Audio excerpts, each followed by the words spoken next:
The Duke hid his scars from the world until she whispered, "I see beauty where you see ruin."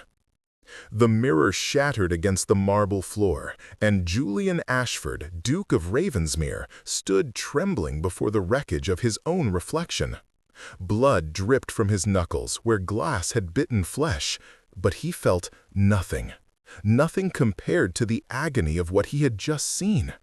The left side of his face, from temple to jaw, was a landscape of twisted skin and silver scars. A tapestry of burns that had stolen not just his beauty, but his belief that anyone could ever look upon him without revulsion. He had worn his mask for 3 years, hiding from society, from his duties, from life itself. But tonight, the new governess for his orphaned niece had arrived, and she had done the unthinkable. She had asked to see his face. Not demanded, not insisted with that clinical curiosity of physicians. She had simply whispered, with eyes like autumn storms, "May I know the man beneath?" And fool that he was, monster that he had become, he had shown her. The mask had fallen. Her gasp had shattered him more thoroughly than any flame ever could. Wait, before the next confession unfolds. If this story has already stirred your heart, tell us where you're watching from. To make sure you don't miss the next betrayal, kiss, or redemption, subscribe and join our circle. The next heartbeat might change everything. Now, back to the scene. Part 1. The Proposition. 3 hours earlier, Miss Eleanor Hartley had arrived at Ravensmere Hall with nothing but a worn leather trunk, a letter of reference from a deceased countess, and a spine of steel that had been forged in the crucible of scandal and survival. The estate loomed before her like something from a Gothic nightmare. All blackened stone and ivy-strangled towers, windows that caught the dying light and threw it back like accusations. The villagers had warned her. The Duke is cursed. The Duke is mad. The Duke wears a mask and has not been seen in society since the fire that killed his brother. They spoke of him as if he were already a ghost, haunting his own ancestral home. Eleanor had listened to every word and accepted the position anyway. She had nowhere else to go. The butler who admitted her was ancient, with rheumy eyes that assessed her with something between pity and approval. "Miss Hartley, you are expected. I am Graves." His voice creaked like the floorboards beneath their feet. "Her Grace, the young Lady Beatrice, is in the music room, but first, His Grace requests an audience." His Grace? Eleanor's stomach tightened. The advertisement had specified that she would report to the Duchess Dowager, the Duke's mother. No mention had been made of meeting the reclusive lord himself. "He insists upon approving all who enter his household," Graves explained, leading her through corridors lined with portraits of Ashford ancestors, men and women of cruel beauty, their painted eyes following her progress, particularly those who will have care of his niece. They stopped before a door of carved oak, dark with age. Graves knocked twice, paused, then opened it without waiting for a response. The study was a cavern of shadows and leather-bound books, lit only by a fire that cast dancing demons across the walls. Behind a massive desk sat a figure so still he might have been carved from the same wood as the door.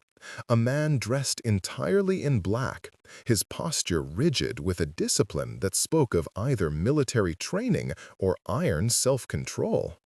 And covering the left side of his face, from hairline to collar, was a mask of black silk. "Miss Eleanor Hartley, Your Grace," Graves announced, then withdrew, closing the door with a soft click that sounded like a cell door locking.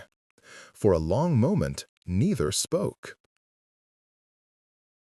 Eleanor felt the weight of his gaze, or what she assumed was his gaze, for the mask had no opening for the left eye, only for the right, which studied her with an intensity that made her feel transparent, as if he could read every secret she had buried beneath her governess gray wool and severe chignon.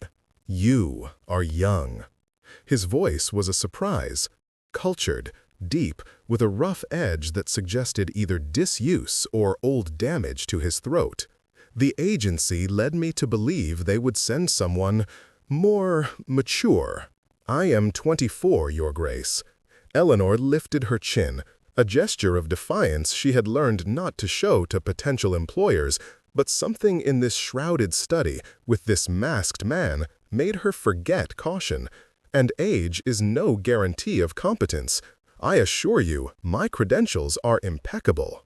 "Your credentials are mysterious," he corrected, leaning forward into the firelight. The mask gleamed like oil on water. "You have a reference from the late Countess of Pembroke, may God rest her soul. But there is a gap in your history, Miss Hartley, 2 years unaccounted for. Where were you during that time?" Eleanor's hands clenched in the folds of her skirt. "That is a private matter, Your Grace." "There are no private matters in my household." He stood, and she was struck by his height, the breadth of his shoulders beneath the severe black coat. He moved like a predator, circling the desk to stand before her, close enough that she could smell cedar and smoke and something bitter, laudanum perhaps, or old grief. "My niece is 7 years old. She witnessed her parents die in the same fire that gave me this." He gestured to the mask with a casualness that belied the rage Eleanor heard thrumming beneath his words. "She has not spoken since that night, not one word in 3 years. I will not have her entrusted to someone with secrets." "Then you should have no servants at all, Your Grace." The words escaped before Eleanor could cage them, for everyone has secrets. Everyone has chapters of their life they would rather leave unread. His right eye, gray as a winter dawn, narrowed. "Are you always this impertinent?" "Only when I am desperate, Your Grace." The honesty surprised them both. Eleanor felt heat rise to her cheeks, but she did not look away, could not look away. There was something in his stillness that demanded truth, or perhaps it was her own exhaustion with pretense, with the careful lies she had been telling for 2 years. "Desperate," he repeated softly. "Yes, I can see that. The way you hold yourself, as if expecting a blow. The quality of your gloves, good leather once, but mended now at the seams. And your eyes, Miss Hartley. Your eyes have seen something that changed you, something that taught you fear." Eleanor felt her breath catch. "Are you trying to frighten me into leaving, Your Grace? Because I should tell you, I have been frightened by far more than a masked man in a dark study. I have been frightened by poverty, by hunger, by the cruelty of those who believe a woman alone has no right to dignity. This position offers room, board, and a salary that can give me independence. I will not be frightened away from that." For a heartbeat, she thought she had gone too far. The Duke remained motionless, and behind the mask she sensed something shifting, calculation, perhaps, or curiosity. Then he laughed.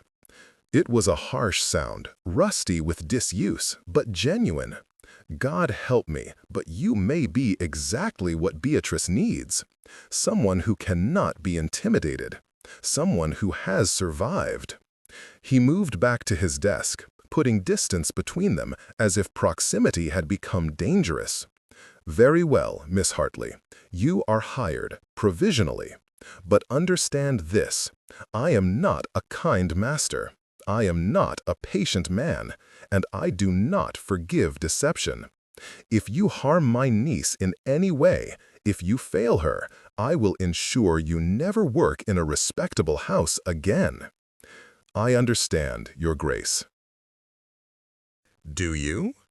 He tilted his head, and the gesture was somehow more unnerving than anything he had said. "I wonder." You stand there so brave, but you have not asked the question everyone asks when they first meet me. Eleanor knew what he meant. You want me to ask about the mask? Most do. They cannot help themselves. The morbid curiosity. I am not most people, Your Grace. She met his gaze steadily. And I assume you wear it for a reason. Your face is your own business. I am here to teach Lady Beatrice her letters and geography and how to be a young lady, not to satisfy vulgar curiosity about her uncle's appearance. Something flickered in that visible eye. Surprise, perhaps? Or pain so old it had calcified into armor. You may go, Miss Hartley. Graves will show you to your rooms and introduce you to Beatrice. We keep country hours here. Dinner is at 7. You will take your meals with us, my mother, myself, and Beatrice. I prefer to monitor my niece's progress directly. Of course, Your Grace. Eleanor curtsied, though the gesture felt absurd in this Gothic theater of shadows. She turned to leave, then paused at the door. Your Grace, may I ask one question, though it is not the one you expected? You may ask. Why did you choose to interview me yourself?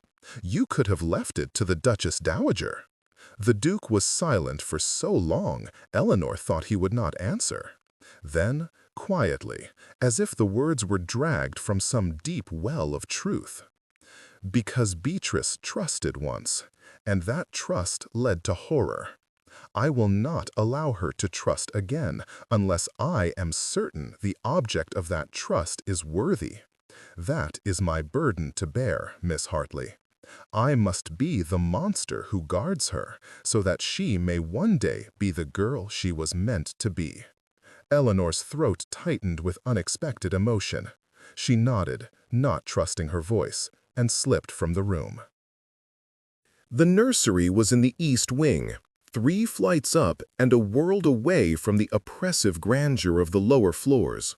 Here, sunlight still reached through tall windows, and the walls were painted a soft cream instead of the brooding burgundy that dominated the rest of the hall. Toys lined the shelves, dolls with porcelain faces, a rocking horse with a genuine horsehair mane, books bound in leather and gilt. And in the center of the room, at a small table, sat a child with golden hair and enormous blue eyes that held the ancient sorrow of a soul much older than 7. Lady Beatrice Ashford did not look up when Eleanor entered. She was drawing with charcoals, her small hands moving with fierce concentration across the paper. Graves had withdrawn, leaving them alone, and Eleanor approached slowly, as one might approach a wild creature that could startle into flight. "Hello, Beatrice," Eleanor said softly. "My name is Miss Hartley. I am to be your new governess." The child's hand paused, but she did not raise her head. Eleanor pulled out the second chair and sat, careful not to invade the little girl's space. "You are drawing. May I see?" Silence. But after a moment, Beatrice pushed the paper across the table. Eleanor's breath caught. The drawing was crude, with the limitations of a child's skill, but the subject was unmistakable. A house engulfed in flames, black smoke rising like reaching hands, and in the windows, stick figures with mouths open in silent screams. "You remember that night," Eleanor said, her voice gentle but not pitying. Pity, she had learned, was acid to those who suffered. The fire. Beatrice's small shoulders tensed. "I lost someone too," Eleanor continued, staring at the terrible drawing. "Not to fire, but to fever. My younger sister. She was 6 years old, and she loved to sing. After she died, I could not sing for a year. Could not bear to hear music. I thought I would never want to sing again." The child's head came up slowly, blue eyes meeting Eleanor's brown ones. "But then one day I heard a bird outside my window, and I realized the music was not what hurt me. Silence was what hurt me. The silence where her voice should have been. Eleanor reached across the table, but did not touch the child, only laid her hand palm up in offering. I do not know if you will ever wish to speak again, Beatrice, and I will not force you. But I want you to know that when you are ready, if you are ready, I will listen, and I will not be frightened by what you have to say. For a long moment, the child simply stared. Then, with a movement so quick Eleanor almost missed it, Beatrice's small hand darted out and touched Eleanor's palm. Just once, a butterfly's wing of contact, before withdrawing. It was not speech, but it was communication. It was trust, offered as tentatively as a candle flame in a vast darkness. Eleanor smiled. Good. Now, shall we work on your letters, or would you prefer to draw more? I am actually quite a terrible artist myself, so you would be teaching me. The ghost of something that might have been amusement flickered across Beatrice's solemn face. She reached for a fresh sheet of paper and pushed the charcoals toward Eleanor. They drew together as the afternoon light shifted from gold to amber to rose, and Eleanor felt the knot of fear that had lived in her chest since arriving at Ravensmere Hall begin, just slightly, to loosen. Dinner that evening was a study in contradictions. The dining room was cavernous, with a table that could have seated 30 but was set for only 4. Candelabras blazed at intervals, throwing more shadows than light. The Duchess Dowager sat at the foot of the table, a handsome woman in her 60s with iron-gray hair and the same gray eyes as her son, though hers held a warmth his lacked. Beatrice sat to Eleanor's right, picking at her food with delicate disinterest. And at the head of the table, still masked, still dressed in unrelieved black, sat the Duke. He ate mechanically, his left hand largely hidden beneath the table, his right managing knife and fork with practiced efficiency. Eleanor tried not to stare, but found her gaze drawn again and again to that mask, to the rigid set of his shoulders, to the way he tilted his head slightly when he wished to drink, as if the angle mattered for swallowing. "Miss Hartley," the Duchess said, her voice carrying the refined accent of the highest nobility, "Graves tells me you spent the afternoon with Beatrice. How did you find her?" "Remarkable, Your Grace." Eleanor smiled at the child, who ducked her head shyly. "She has a talent for drawing, and she is clearly intelligent. We shall begin proper lessons tomorrow, but I believe we have established a foundation of understanding." "That is more than the last 3 governesses managed," the Duke said dryly. "One lasted 2 days before she declared Beatrice unnatural and departed in hysterics. The second insisted we send the child to an asylum. The third simply vanished in the night, leaving no word." Eleanor's fork clattered against her plate. "An asylum for a traumatized child?" "The world is not kind to those who deviate from expectation." The Duke's tone was bitter as wormwood. "Silence is seen as defiance, grief as madness, difference as disease." "Then the world is ignorant, Your Grace." Eleanor's voice rang with more passion than she intended. "Beatrice has survived something that would break many adults. Her silence is not a failing. It is a fortress. And I, for one, will respect her walls until she chooses to lower the drawbridge." The Duchess smiled into her wineglass. "I believe I like you, Miss Hartley." The Duke said nothing, but Eleanor felt his gaze upon her like a physical weight. The meal continued in relative quiet, broken only by the clink of silver on porcelain and the distant rumble of thunder. A storm was coming, Eleanor realized. She could feel it in the pressure behind her eyes, in the way the candle flames guttered and danced. When the final course was cleared, the Duchess rose. "Beatrice, darling, shall we retire to the drawing room? Miss Hartley can read to you from that book of fairy tales." Beatrice nodded and slipped from her chair, but as she passed Eleanor, she paused and did something extraordinary. She took Eleanor's hand and squeezed it, just once, before releasing it and following her grandmother from the room. Eleanor stood to follow, but the Duke's voice stopped her. "Miss Hartley, a moment, if you please." She turned slowly. They were alone now, the servants having withdrawn. The storm's approach had darkened the windows to mirrors, reflecting the candlelit scene in wavering doubles. "Your Grace." He rose from his chair and moved to the window, standing with his back to her, a silhouette against the glass. "You have given my niece something I have not seen in 3 years. Hope." His voice was low, almost inaudible beneath the rising wind. "I am grateful."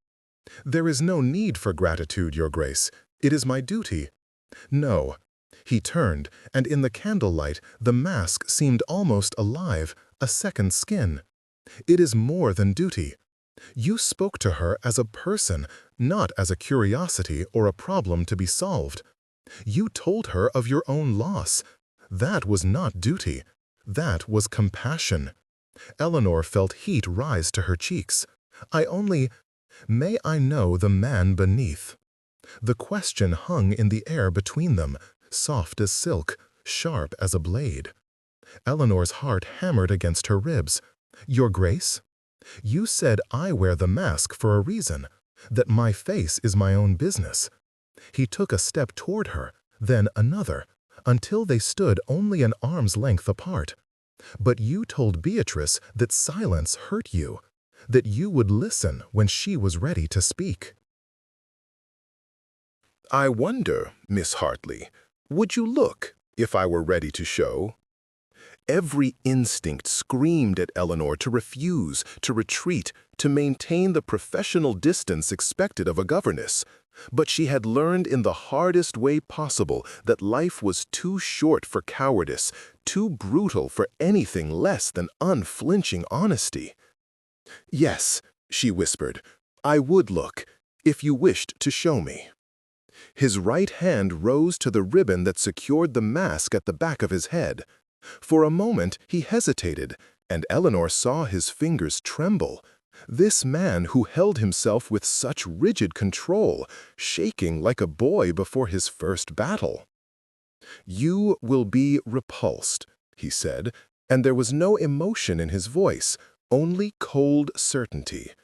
"You will gasp or flinch or force your expression into politeness while your eyes betray your horror. They all do, even my own mother, though she tries to hide it." "Perhaps," Eleanor agreed softly. "Or perhaps you have forgotten that repulsion and horror are not the only reactions in this world. Perhaps there is also understanding. Perhaps there is also—" She stopped, unsure how to finish. "What? Pity?" The word was acid. "Recognition," Eleanor corrected, "of suffering, of survival, of the cost of continuing when everything in you screams to simply cease." His hand fell away from the ribbon. "You speak as one who knows that cost." "I do." Thunder cracked overhead, so loud the windows rattled in their frames. The candles guttered and went out, plunging them into darkness broken only by the lightning that strobed through the glass, freezing them in successive tableaus. The Duke reaching for his mask, Eleanor stepping forward, the space between them shrinking. In the darkness, she heard the whisper of silk, the sharp intake of breath. And then lightning illuminated the room with the intensity of noon, and Eleanor saw. The left side of his face was a ruin of melted skin, silver scars running from his temple down past his jaw, disappearing beneath his collar. His left eye was milky white, clearly blind. The flesh was puckered and twisted, pulling his mouth into a permanent half-grimace. It was the face of a man who had been through hell and dragged himself back, changed utterly. Eleanor gasped.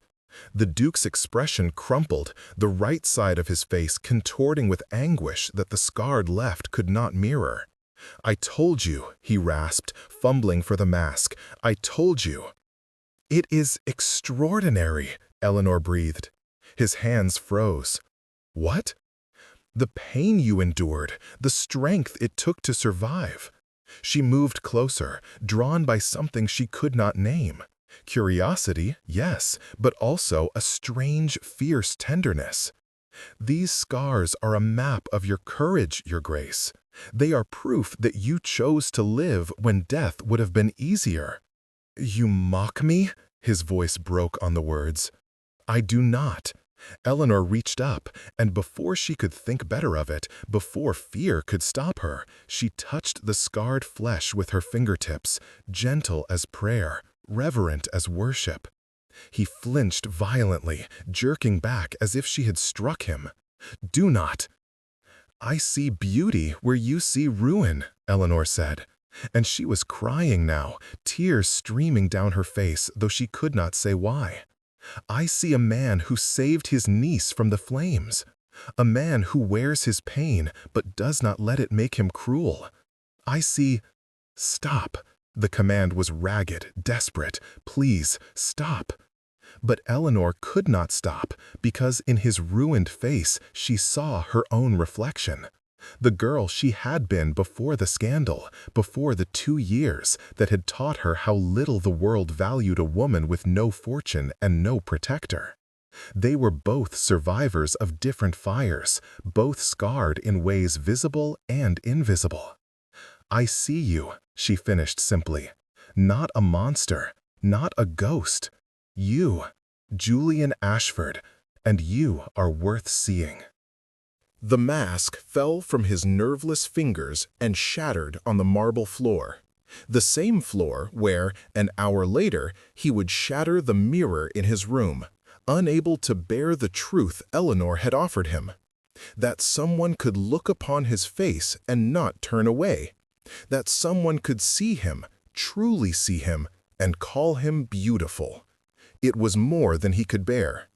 It was everything he had craved in 3 years of darkness, and it terrified him to his core.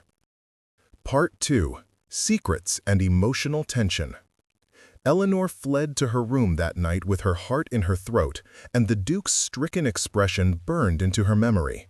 She had overstepped so catastrophically that dismissal seemed not just likely but inevitable. What had possessed her to touch him, to speak with such intimate presumption? She was a governess, hired help, and he was a duke.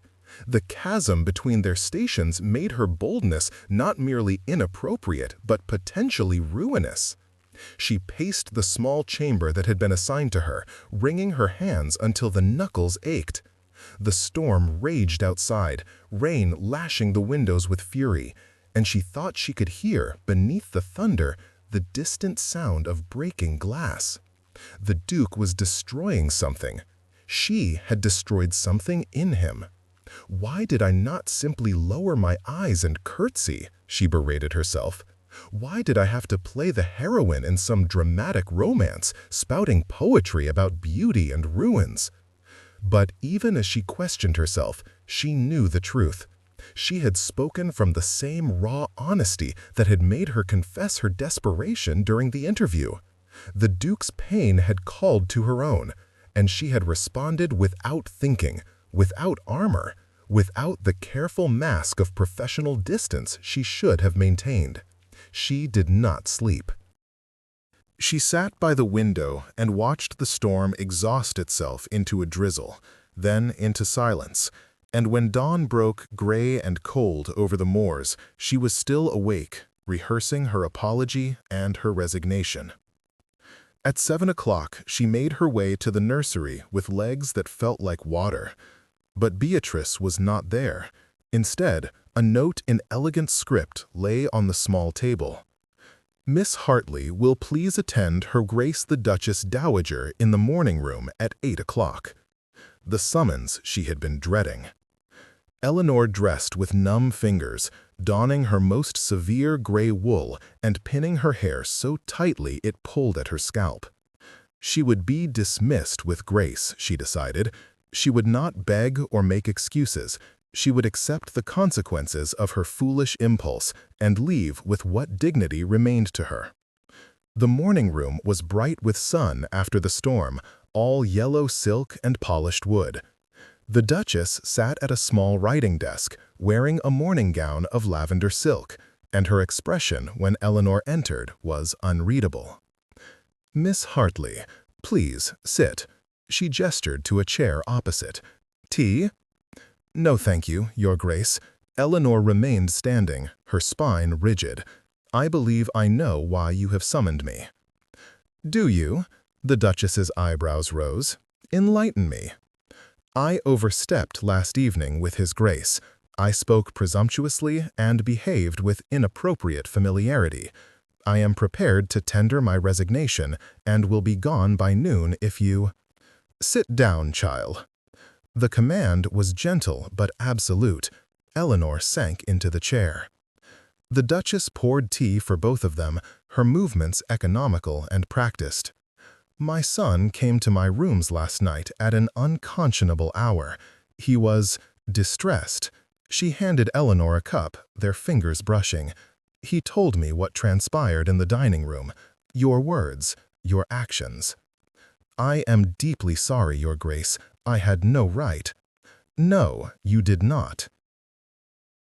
The Duchess's gray eyes, so like her son's one functioning eye, fixed on Eleanor with an intensity that was almost frightening. "But I am not angry with you, Miss Hartley. I am angry with myself." Eleanor blinked. "Your Grace? For 3 years I have watched my son entomb himself alive in this house. I have watched him hide behind that mask, behind his duties, behind his rage at God and fate and the fire that stole his brother and scarred him so terribly." The Duchess's voice wavered. "I have told him he is still handsome. I have told him the scars do not matter. I have told him he is still worthy of love, of life, of joy. And he has not believed me, not for one moment. Because I am his mother, and mothers are required to love their broken children, Your Grace. But you," the Duchess leaned forward, "you are a stranger. You owe him nothing. And you looked at his face and called him beautiful. You touched him, Miss Hartley. When was the last time someone touched his scars with tenderness instead of clinical necessity? When was the last time someone did not recoil?" Eleanor's throat tightened. "I spoke without thinking. No, you spoke from the heart. And in doing so, you gave my son something I could not. Proof that he might still be seen as a man, not a monster." The Duchess set down her cup with a sharp click. "Julian is considering something he has not considered in 3 years, Miss Hartley. He is considering removing the mask permanently. Not immediately, not publicly, but here, within these walls. That is the gift you gave him. I do not know what to say. Say you will not resign." The Duchess's voice turned fierce. "Say you will continue as Beatrice's governess, and that you will not apologize to my son for treating him as a human being deserving of kindness. I can promise the former, Your Grace, but I believe His Grace deserves an apology regardless. I was presumptuous. You were brave." The Duchess stood, and Eleanor rose with her. "Beatrice needs someone brave, and perhaps Julian does as well. Will you stay, Miss Hartley?" Eleanor thought of the little girl who had squeezed her hand, the Duke who had shattered his mask upon the floor, the strange, wounded household that felt, somehow, more like home than anywhere she had been since the scandal. "I will stay," she whispered. "Good." The Duchess moved to the door, then paused. "One more thing, Miss Hartley. The question you would not answer during your interview, the 2 missing years? Julian has asked me to investigate them." Eleanor's blood turned to ice. "Your Grace." "I will not." The Duchess's expression softened. "Whatever you ran from, whatever reduced you to desperation, it has made you into someone who sees clearly, someone who does not flinch from pain, either her own or others. I will not unmask your secrets while you have respected my sons. But I will ask you this. Are you a danger to Beatrice?" "No, Your Grace, never." "Are you fleeing a crime?" "No, Your Grace, only judgment." The Duchess nodded slowly. "Then your secrets are your own. But, Miss Hartley, if they come hunting you here, you will tell me. I protect what is mine, and you are under my protection now." The words were so unexpected, so genuinely kind, that Eleanor felt tears prick her eyes. "Thank you, Your Grace. I will not forget your trust.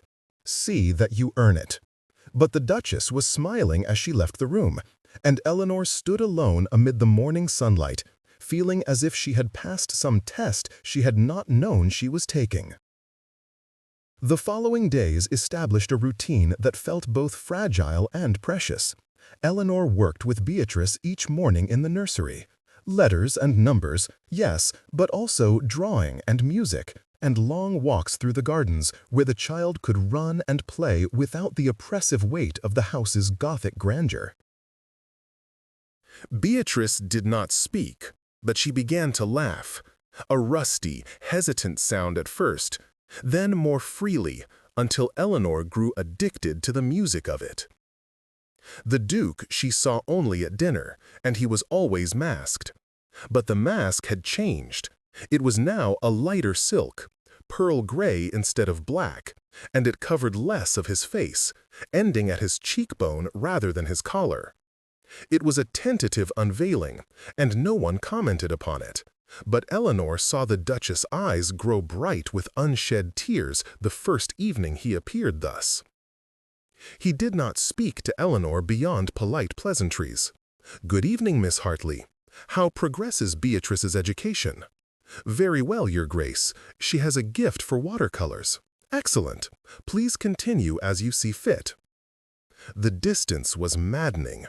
Eleanor told herself she had no right to his confidence, no claim to his attention. She was the governess. He was the Duke. That she had seen his face, touched his scars, wept over his pain. These were aberrations, moments outside the normal order of things, not to be repeated or acknowledged. But at night, alone in her room, she found her thoughts returning again and again to that moment of terrible intimacy, the vulnerability in his eyes, the way he had trembled when she touched him, as if her fingers burned more than the fire ever had. She was in danger of something far worse than dismissal. She was in danger of love. The realization came one evening as she sat at her window, watching the moon rise over the moors. The Duke was walking the grounds below. She could see his tall figure striding through the gardens, still restless, still tormented by whatever demons drove him from sleep. And she thought, with a clarity that was almost painful, "I want to walk beside him. I want to know his thoughts, his fears, his dreams. I want to make him laugh the way I make Beatrice laugh. I want to be the one who sees him, truly sees him, until he can bear to be seen." It was foolishness. It was fantasy. It was a path that led only to heartbreak. And yet, when he paused in his walking and looked up at the house, and his gaze, she could swear it, found her window, found her silhouette backlit by candlelight, Eleanor did not move away. She raised her hand in a small wave, and after a long, breathless moment, he raised his in return. It was nothing. It was everything. It was the beginning of a conversation conducted in glances and gestures, in the careful dance of two people drawn together by forces they could not name and dared not acknowledge. The first crack in the Duke's carefully maintained distance came 3 weeks after Eleanor's arrival. She had taken Beatrice to the village for the first time, a momentous occasion, for the child had not left the estate since the fire. But Eleanor had sensed that Beatrice needed to see the world beyond Ravensmere's walls, needed to know that life continued, that normalcy still existed. The expedition had gone well. Beatrice had held Eleanor's hand tightly through the village square, eyes wide at the bustle of market day, but she had not panicked. They had bought ribbons and peppermints, and Eleanor had seen the ghost of a smile on the child's solemn face. But as they walked back toward the carriage, a voice called out, shrill, familiar, devastating. "Eleanor! Eleanor Hartley! Good God, it is you!" Eleanor froze, her blood turning to slush in her veins. She knew that voice. Lady Cordelia Pemberton, daughter of an earl, and the woman whose brother had destroyed Eleanor's life. Lady Cordelia materialized from the crowd like a vengeful spirit, all blonde ringlets and fashionable indignation. "I heard rumors you had taken a position as a governess somewhere in the north, but I hardly credited it. Not after, well..." Her smile was a knife. Lady Cordelia. Eleanor's voice was steady, despite the panic clawing at her throat. "If you will excuse us, Lady Beatrice and I." "Lady Beatrice?" Cordelia's eyes widened as she took in the small figure clutching Eleanor's hand. "Of Ravensmere Hall? You are employed by the Duke?" She laughed, a tinkling sound like breaking glass. "How perfectly Gothic! The ruined woman and the ruined man, hiding away together. I suppose you are well matched." "That is enough." Eleanor's voice dropped to a whisper of pure fury. "You will not speak so in front of a child. Or what? You will complain to your employer?" Cordelia leaned close, her breath hot on Eleanor's cheek. "Do you think the Duke knows about you, Miss Hartley? About what you did? About Lord Geoffrey?" The world tilted. Eleanor felt Beatrice's small hand tighten in hers, the child's tension transmitting like electricity. "There is nothing to know," Eleanor said through numb lips. "I was accused falsely, and you know it. Your brother lied." "My brother was a gentleman. You were his children's governess, and you tried to seduce him for his money. The entire town knows the truth." Cordelia's eyes glittered with malice. "I wonder if the Duke would be so trusting if he knew the kind of woman he has brought into his household. A woman who would try to trap a married man, who would fabricate accusations of assault when her scheme failed. You will leave. Now." The Duke's voice cut through the market square like a blade through silk, cold and absolute. Eleanor spun to find him standing 10 feet away, still masked but vibrating with barely leashed rage. He must have followed them to the village. He must have heard everything. Lady Cordelia paled. "Your Grace, I did not—" "You will leave," he repeated, moving to stand between her and Eleanor like a wall of black wool and fury. "And you will not speak to anyone in my household again. You will not speak of anyone in my household again. And if I hear even a whisper of gossip from your lips about Miss Hartley or my niece, I will ensure your father knows exactly how his daughter conducts herself, with cruelty toward children and slander toward women who cannot defend themselves." "You would not dare!"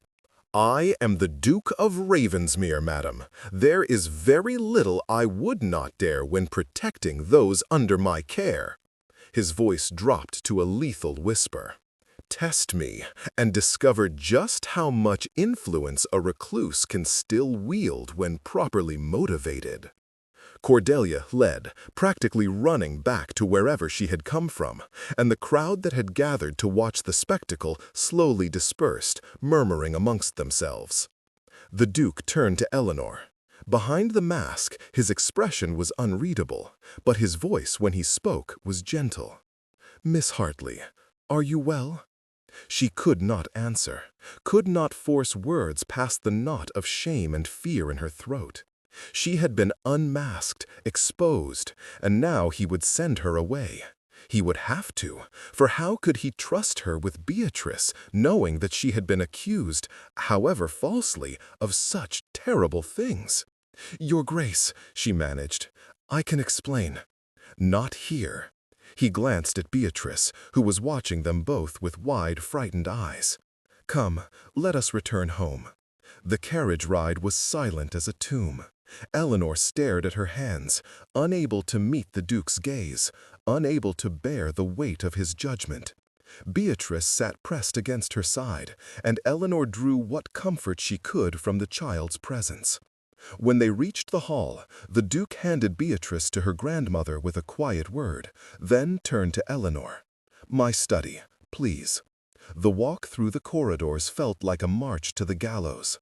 Eleanor's heart hammered so loudly she was certain he could hear it. This was the end, then.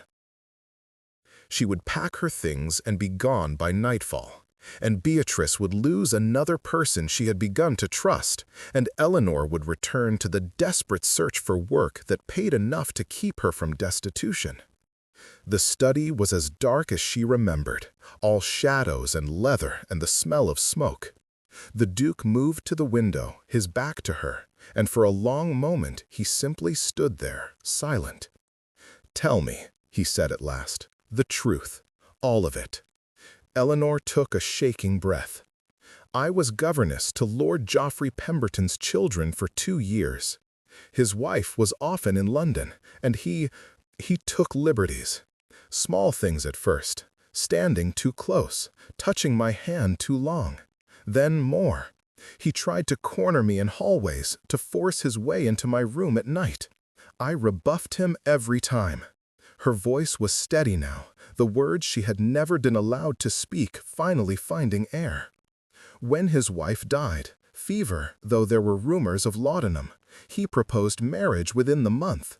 Not because he loved me, but because he wanted to ensure I could never speak of his behavior. When I refused, he accused me of the very things he had attempted. He said I had tried to seduce him, that I had been the aggressor. His sister, Lady Cordelia, supported his story. And no one believed you? I was a governess. He was a lord. Who do you think society chose to credit?" The bitterness in her voice surprised her. "I was dismissed without references. His children, whom I loved, were told I was a wicked woman. I spent 2 years trying to find work, taking positions under false names, always one step ahead of the whispers. The Countess of Pembroke gave me a reference because she knew the truth. She was Geoffrey's aunt, and she despised him. But she died 3 months ago, and now I have no one to vouch for my character, save myself." The silence that followed was suffocating. Then the Duke turned, and Eleanor saw that the mask was off. His scarred face was terrible in its intensity, the good side twisted with rage, the ruined side frozen in its permanent half-grimace. "You should have told me," he said, his voice rough, "when I asked about the missing years. You should have trusted me with the truth.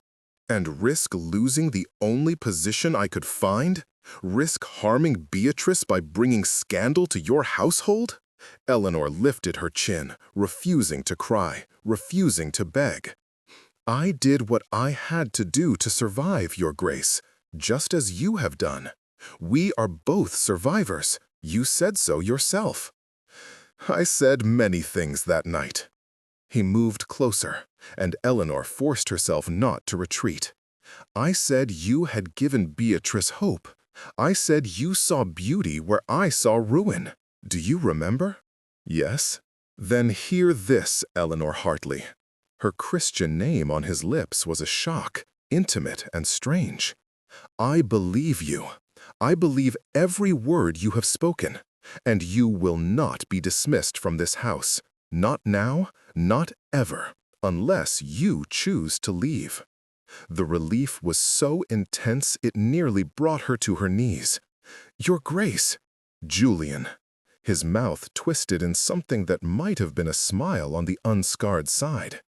If we are to be conspirators in survival, we might as well use our given names in private, do you not think? Julian. The name felt dangerous on her tongue. Thank you.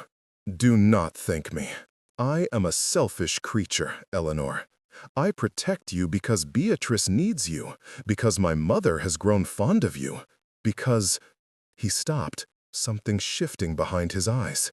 Because I have grown accustomed to having someone in this house who does not look at me with pity or fear. I do not pity you, Eleanor said softly, and I am not afraid of you. No, you are afraid of other things, of men who abuse their power, of society that values reputation over truth, of poverty and helplessness. He reached out, and this time, when his hand cupped her cheek, the gesture echoing her own from that first night, Eleanor did not flinch. I cannot undo what was done to you, but I can offer you safety here for as long as you need it. You have my word as a gentleman, such as it is worth from a recluse who frightens children and breaks mirrors. Eleanor's hand rose of its own accord, covering his where it lay against her face. Your word is worth everything to me. The moment stretched between them, electric and fragile. Eleanor saw his gaze drop to her lips, saw his throat work as he swallowed.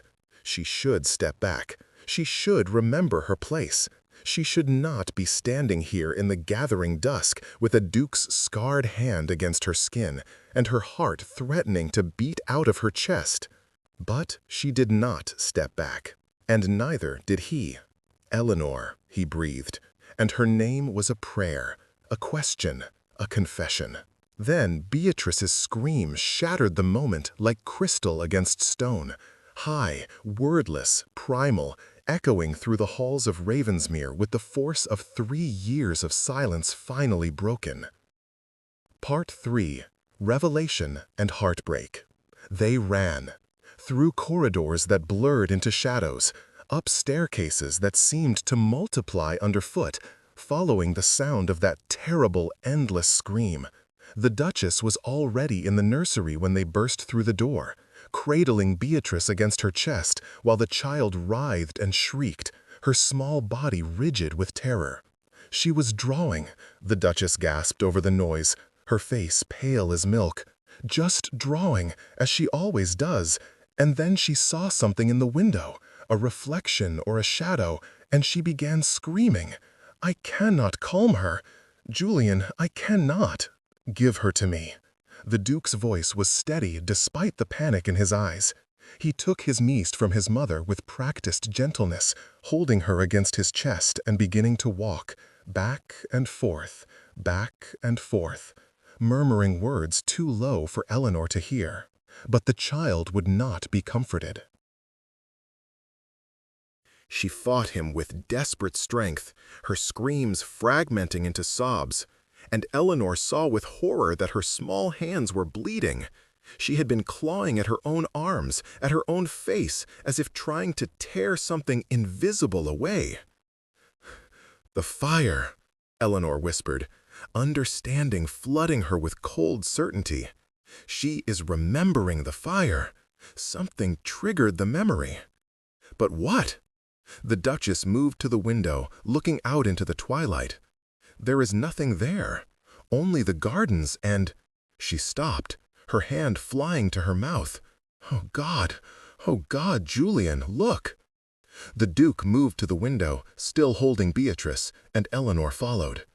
What she saw made her stomach drop. In the distance, visible across the moors, was a glow on the horizon. Orange and fierce, it painted the darkening sky with angry light. Fire! Not at Ravensmere, but close, perhaps the neighboring estate or one of the tenant farms, but close enough that the smell of smoke was beginning to seep through the window cracks.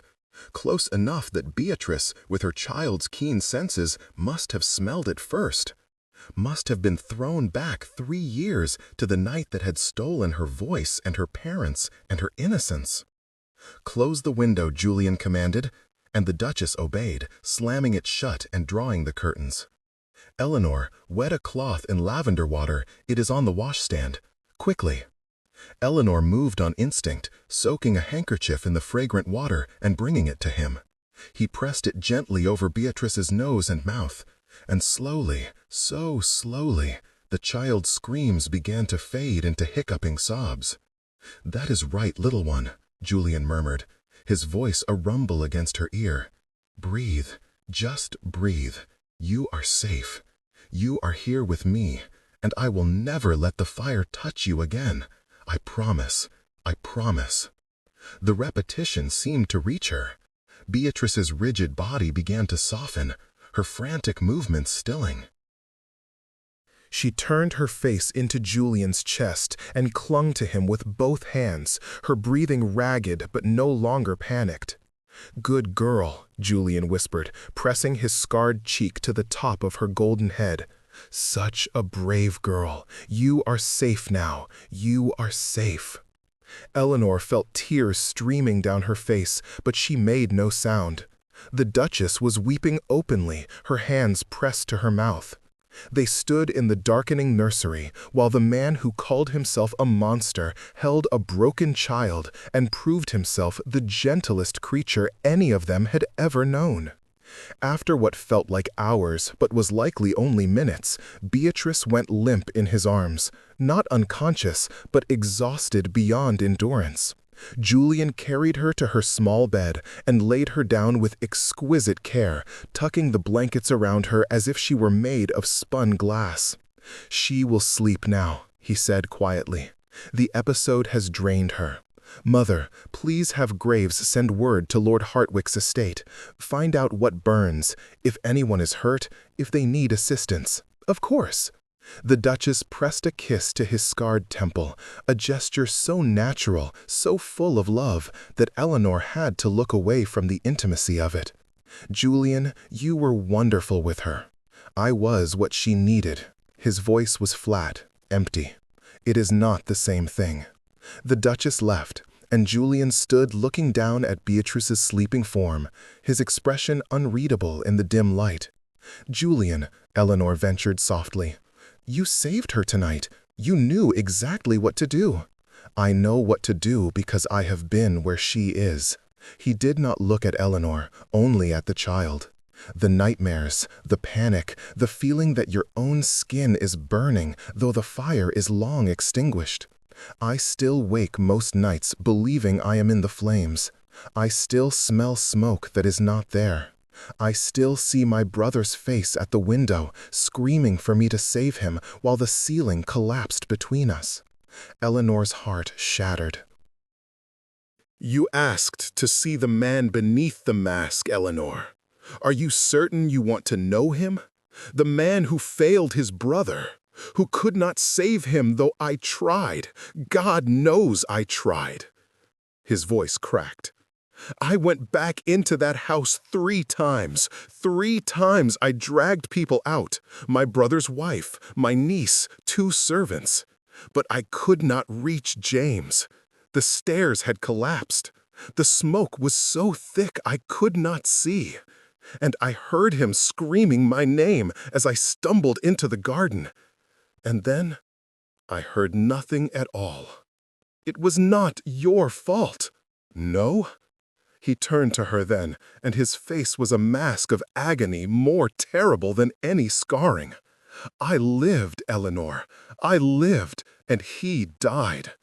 I have a title I never wanted, a house that feels like a mausoleum, a face that frightens children, and the knowledge that I was not fast enough, not strong enough, not enough to save the brother I loved more than my own life.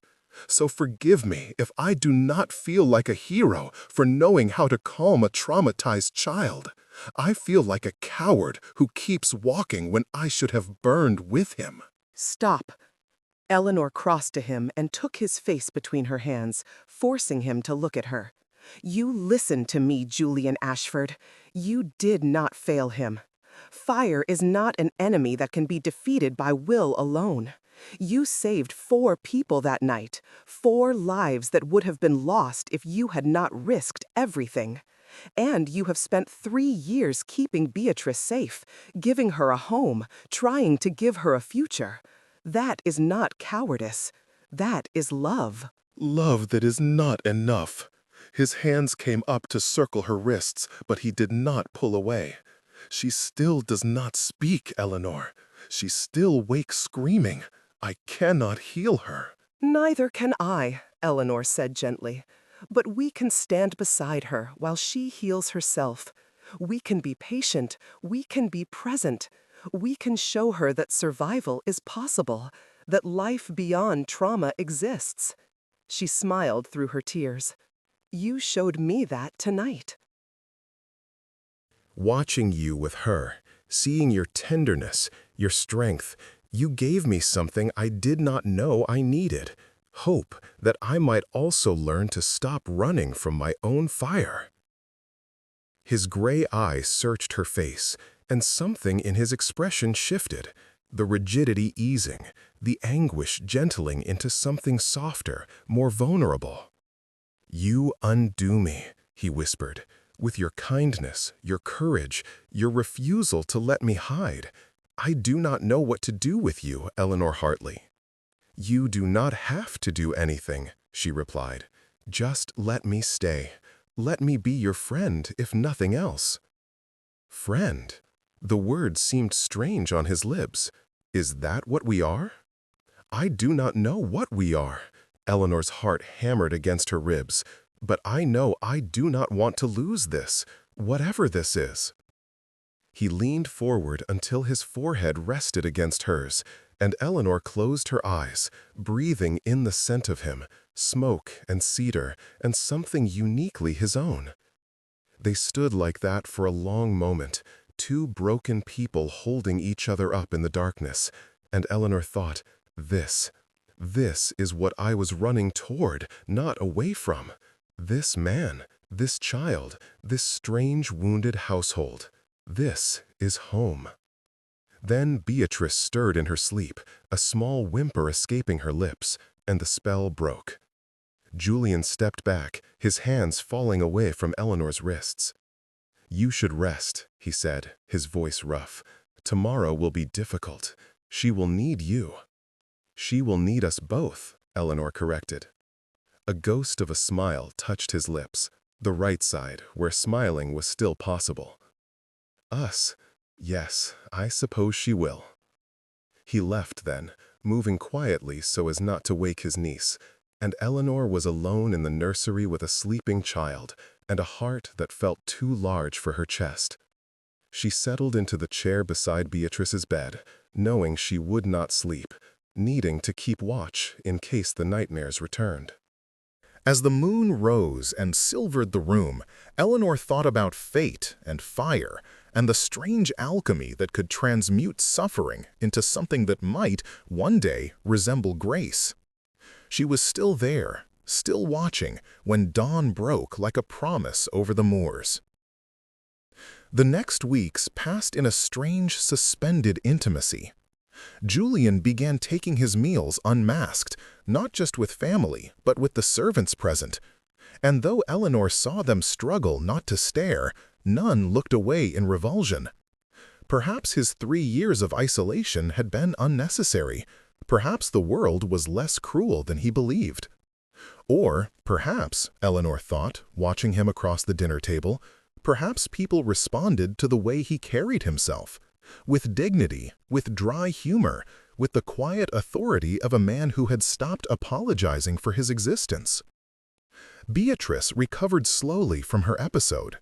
She clung more, spoke less, though she had never spoken at all, so less meant only that her silence felt heavier, more deliberate.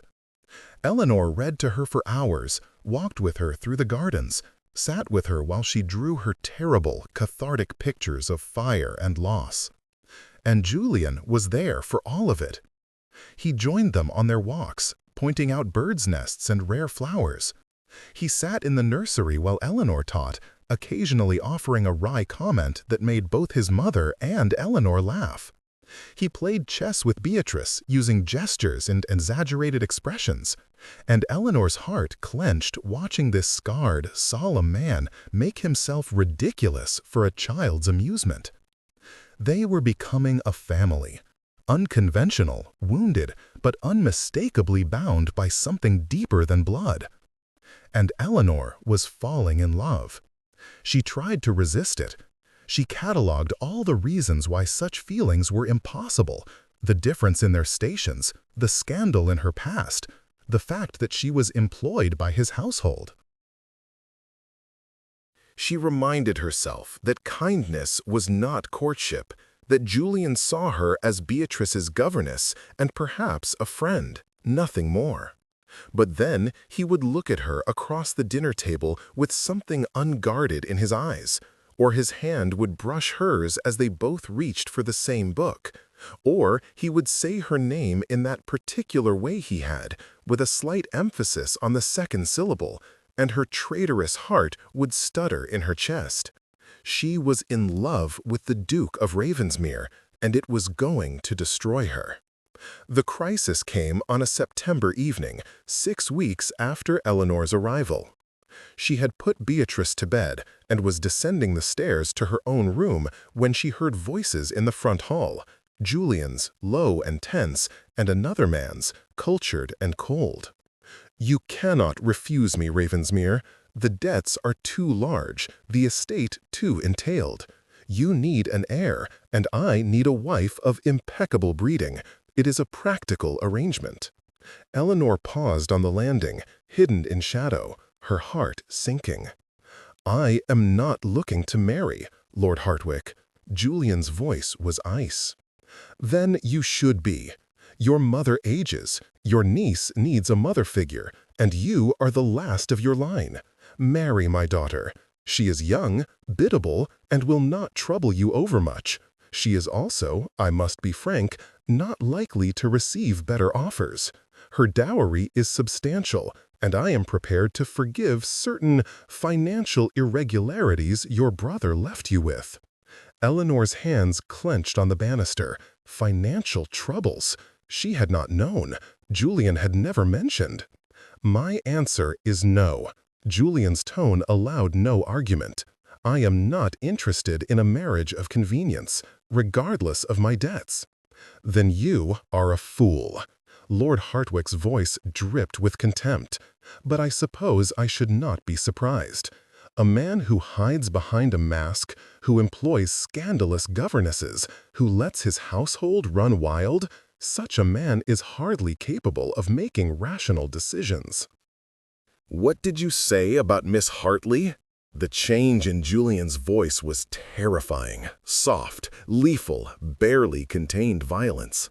"Only what everyone in the county knows. She was dismissed from the Pemberton household for improper conduct. Lady Cordelia has been quite forthcoming about the details." Hartwick laughed, the sound ugly. "Really, Ravensmere, you should be more careful about who you allow near your niece. Though I suppose beggars cannot be choosers.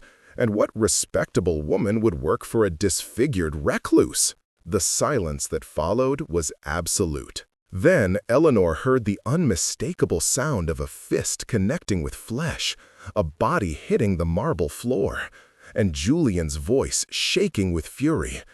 "Get out of my house! And if you ever speak of Miss Hartley again, if you so much as breathe her name, I will call you out and put a bullet through your black heart. Is that clear?" She did not hear Hartwick's response, only the sounds of him scrambling to his feet and the front door slamming.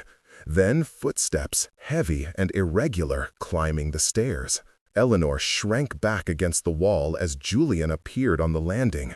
His right hand was bleeding, his chest heaving, and when his gaze found her in the shadows, he stopped dead. "You heard?" It was not a question. Eleanor stepped forward into the lamplight. "Yes." "Then you know." His voice was hollow. that I am ruined financially, that my brother gambled away most of the estate, leaving me with debts I may never pay, that I am being pressured to marry for money, to whore myself to whatever family is desperate enough to ally themselves with the Scar Duke. Julian, you should leave. He would not meet her eyes. Before this house drags you down with it, before the whispers become shouts, you deserve better than this gothic horror of a life, Eleanor. You deserve safety, security, a future. I deserve a choice, Eleanor said, her voice steady despite the tears building behind her eyes. And I choose to stay. You do not understand. I understand perfectly. She moved closer, drawn to his pain like moth to flame. I understand that you are drowning and too proud to ask for help. I understand that you believe yourself unworthy of happiness, of love, of anything good. But Julian, you are wrong. You are so wrong.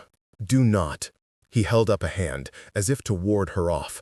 Do not offer me comfort I cannot accept. Do not make this harder than it already is. Then what do you want from me? The question burst from her, raw with frustration. You defend me to society. You hold my face as if I am precious. You look at me with eyes that say everything your mouth will not. What am I to you, Julian? Because you are becoming everything to me, and I cannot continue in this limbo of not knowing. His face crumpled, the scarred and unscarred sides equally agonized. You are the light in this benighted house. You are the reason I wake each morning. You are the woman I love so desperately. It terrifies me, because I have nothing to offer you but debts and ruin and a face that will make our children weep. The confession hung in the air between them, terrible and beautiful. Our children, Eleanor whispered. You said, our children. A slip of the tongue, but his voice broke on the words. A dream I have no right to dream. Then dream it with me. Eleanor closed the distance between them and took his bleeding hand in both of hers. I love you, Julian Ashford. I love your scarred face and your wounded heart and your impossible nobility. I love that you punch lords who insult your governess. I love that you hold Beatrice when she screams and play ridiculous games to make her smile. I love you, and I will not let you push me away because you believe you are not enough. Eleanor, his voice was a ragged whisper. I am asking you to marry a bankrupt duke with a ruined face. What kind of life is that? It is a life with you. That is enough. And then, because words had failed them both, she rose on her toes and pressed her lips to his, gently, reverently, pouring every ounce of her love into that single, perfect point of contact. For a heartbeat, he froze. Then, with a sound between a groan and a sob, Julian hauled her against him and kissed her back with 3 years of loneliness and longing, with the desperate hunger of a man who had believed himself beyond such mortal pleasures. His mouth was eager and clumsy, the scarred side pulling strangely, but Eleanor did not care. She wound her arms around his neck and kissed him back with equal fervor, tasting salt from tears, his or hers she could not tell, and feeling, for the first time in years, wholly and completely alive. When they finally broke apart, both gasping, Julian rested his forehead against hers. This is madness. Yes, we will face scandal, poverty, the censure of society. Yes. But you would? Yes. Eleanor smiled through her tears. Yes to everything, Julian. Yes to you. He kissed her again, softer this time, and Eleanor thought she could live forever in this moment, suspended between heartbeats, balanced on the knife's edge of possible and impossible, loved by a man who had learned to see beauty in ruins. Then a small, clear voice shattered their embrace like a stone through glass. "Uncle Julian, why are you kissing Miss Hartley?" They sprang apart to find Beatrice standing at the top of the nursery stairs, her golden hair loose around her shoulders, her blue eyes wide with something that looked almost like betrayal.